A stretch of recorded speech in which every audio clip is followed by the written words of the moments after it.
No capítulo 2, a origem do Império Medo-Persa.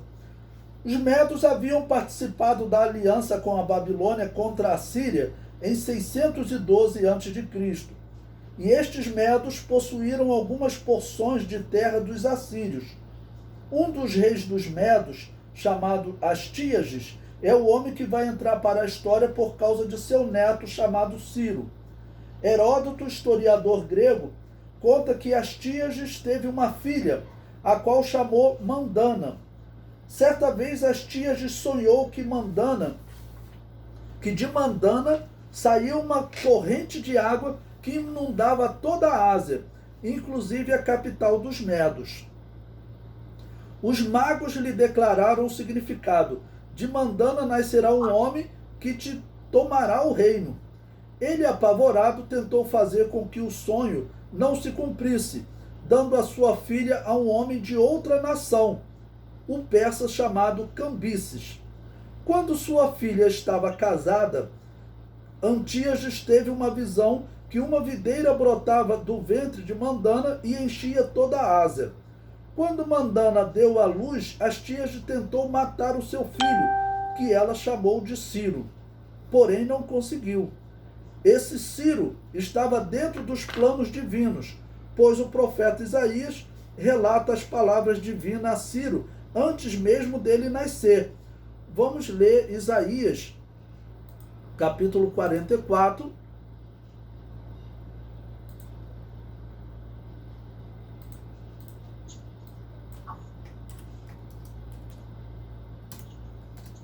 versículo 28. Quem diz de Ciro é meu pastor, e cumprirá tudo o que me apraz, dizendo também a Jerusalém, sê edificada, e ao templo, funda-te. E o capítulo 45, versículo 1. Assim diz Yahvé ao seu ungido, a Ciro, a quem tomo pela sua mão direita para abater as nações diante de sua face, e eu soltarei os lombos dos reis, para abrir diante dele as portas, e as portas não se fecharão. Bom, esse texto aqui é que existe aquela hipótese que Daniel teria mostrado a Ciro antes mesmo dele conquistar a Babilônia, tá bom? Ciro cresceu e tornou-se rei dos persas em 559 a.C. Em 553, Ciro tomou a capital dos Medos, Ecbátana, e exilou seu avô Astíages. Bom, toda essa história, apesar de ser contado, por Heródoto, pelos gregos, nós não sabemos se é verdade, tá ok? Claro, a profecia de Isaías é verdadeira, tá bom? Então, pode ser verdade também até aqueles sonhos que foram dados, porque Deus teria deixado como um sinal, tá bom? Para nós nesses dias. Quando Ciro tomou a Média, a Babilônia era governada por Nabonidos.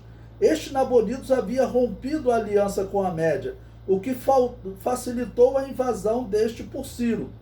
Nabonidos, como governador, desprezou os deuses prediletos do povo, que eram Bel e Nebo.